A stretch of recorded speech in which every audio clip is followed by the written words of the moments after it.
পরিচ্ছন্ন নগরী হিসেবে পরিচিত রাজশাহী। নগরীকে পরিচ্ছন্ন রাখার জন্য সিটি কর্পোরেশনের একটি প্রধান ডাম্পিং পয়েন্ট এবং ৩৫টি সেকেন্ডারি পয়েন্ট আছে। এরপরও সঠিক বর্জ্য ব্যবস্থাপনার অভাবে শহর হারাতে বসেছে তার খ্যাতি।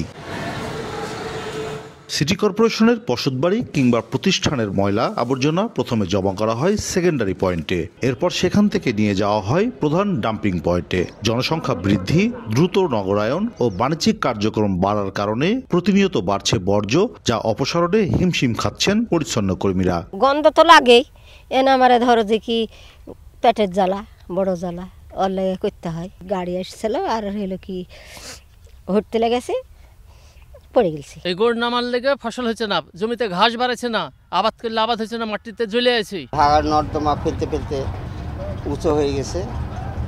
ধীর স্থিতিতে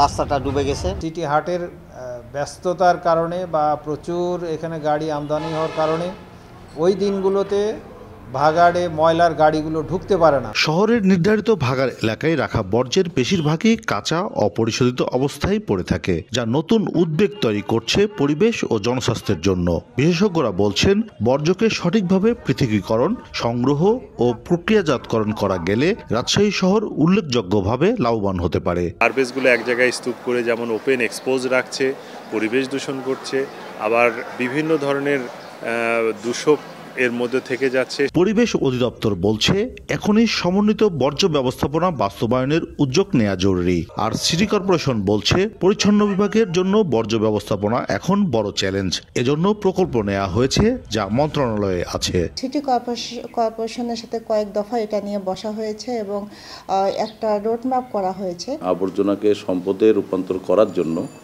আমরা যে চেষ্টা আমাদের অব্যাহত আছে এবং আমরা ইতিমধ্যেই আমাদের স্থানীয় সরকার মন্ত্রণালয়ে আমরা একটা বড় প্রজেক্ট পাঠাইছিলাম। প্রতিদিন গড়ে রাজশাহী নগরীর 400 টন বর্জ্য ভাগাড়ে এসে জমা হচ্ছে।